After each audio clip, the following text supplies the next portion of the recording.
TitleMatchNetwork.com. No, you didn't. You didn't get no knowledge or no smart enough from nobody back then. I mean, to be honest with you about it, Gene Anderson, who was partners with Ole, he never even smartened his kid up. His son, I forget what his name, but he wrestled for a little bit, but he never did tell his kid what was really going on. So back then, nobody smartened you up. I learned everything on my own by keeping my mouth closed and keeping my ears open. That's how I learned. Now, did you ever want to train to get in the ring as a worker, or did you pretty much just say, all right, this is my spot, I'm going to be a referee? Well, no, I trained a little bit before I was, even doing the refereeing. They had a lot of independent people around. Ann Gunko was around. I started, hanging around that. And when I met Abdullah had a wrestling school when he first moved to Atlanta.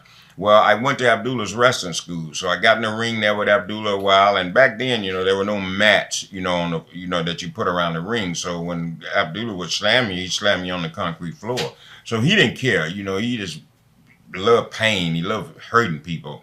So I tried that a little bit, and I thought about it. I'm like, God, I don't know what I want to do this, Right. But anyway, I kind of stuck it out, and I stayed on with it, and thanks to a blessing from God, it moved. It worked out for me. Crockett purchased Bill Watts' territory, the UWF, and he began a huge influx of talent. How did the talents mesh in the Crockett locker room when Steve Williams came over and some of those guys like Michael Hayes and? Well, I think there was a little bit of hating going on between some of them, because there's always jealousy. Right. You know what I mean? Always somebody worried about somebody taking their spot. I found this out. If you don't have to worry about your spot if you're doing your job, you know what I mean. But a lot of guys wasn't ready for that change because a lot of people came over when Crockett bought the UWF. Then a lot of those guys got pushed, and then some of the guys that were working for Crockett, they kind of put them back on the back burner. Yeah. So there was a little hating going on there, but it eventually worked out. Everything worked out, and people started making money. So that's the key. You make some money, you'll change everybody's attitude. You probably same payday. No, okay. worse. Really worse. Right. I remember one time with Jim Crockett, I had because I had to drive everywhere, and I was at home and I didn't get a check in the mail, and I called up to the Charlotte office. And they forgot to send a check out. So I asked them, I got to pay my bills.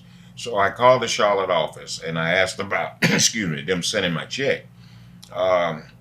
They wouldn't send it to me. So in order for me to keep my lights on, I had to get in my car, drive 250 miles to Charlotte, North Carolina, pick up my check, and then drive 250 miles back home to Atlanta to pay my bills. That's ridiculous. I did and you that. couldn't quit because, No, well... Yeah, I went through a lot, everybody that worked, behind the scenes, right. Everybody knew that what was happening, it was going down, so they wasn't making any money, and so I think Crockett made the wise decision, to just sell it out and give it to Ted Turner. Okay, Dusty's booking, he's often blamed for the end of the Crockett Promotions, and the Dusty finish is often brought up. Do you think it was being overused during that time period? Well, I don't think it was being overused, but you got to watch this thing. If you follow wrestling, everybody that's in charge are all the people or the person that you see on the TV. That was the only thing I thought was wrong, that the bookers push themselves instead of the talent. If you're going to be a booker and you're going to concentrate on your talent, then you're going to get these guys over. But if you're the booker and you're concentrating on nobody but yourself, then your talent going to get lost in the shuffle. What was your reaction when you heard that Ted Turner was going to buy the company? Oh, I thought it was good. I felt that once Ted Turner got it, that we'd start making more money. And that did happen. We made more money than we made with the Crockett's, and plus we had contracts. Well, some guys did. I didn't have one. I never had a contract. But when we started when Ted Turner took it over, everybody had contracts. So that's a lot better when you got guaranteed money. You're going to get paid. Yeah. Not knowing what you're going to make the night or the next night, you can't live like that. But I was determined to make it. You know what I mean? I went through a lot, believe me. But like I said, I wanted to make it, so I just sucked a lot of it up. And God has blessed me to be able to show some of those people that said I had no talent, said I would never do nothing, I would never be nothing. God, I had the opportunity to show them that I do. And Vince McMahon, helped me prove that. You probably saw the same situation when Vince purchased WCW and some of the WCW guys came to work over for Vince. So, Yeah. Well, they thought that they were making a bad move. It was really a good move for them. You know what I mean? Let me say something about Vince. You know, Vince is a strictly businessman, and I would rather work with him. A lot of people, they say he's an asshole, or can we cuss? Yeah, you can totally curse. Yeah. Okay, 100%. a lot of people say he's an asshole and he's this and that, but I never had that problem with Vince. Vince is a businessman, and all Vince wants you to do is to get out there and do what he says and make some money. If you make some money for Vince, you ain't got to worry about nothing. You'll be there. Look at me. I was general manager for 10 years. It's some wrestler's career don't last that long. Exactly. But I was what Vince wanted. He found out that I could do what he wanted. I made him believe me. And anytime I make him believe, then I can definitely make the fans believe. So Vince said to me one time, I never forget it. He said, I can't believe I had you right here under my nose all this time. He said that to me. I never will forget that.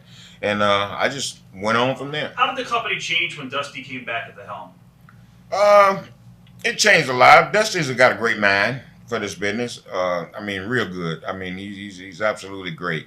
It changed a lot because they took the direction of the way the company was going in another direction. And I think Dusty quit concentrating so much on him being the star and started, pushing the other talent. Ronnie Garvin and all those guys were back there back in the day. Well, he had a lot of good talent back then, a lot of good storyline. Four Horsemen, Ronnie Garvin, Magnum TA.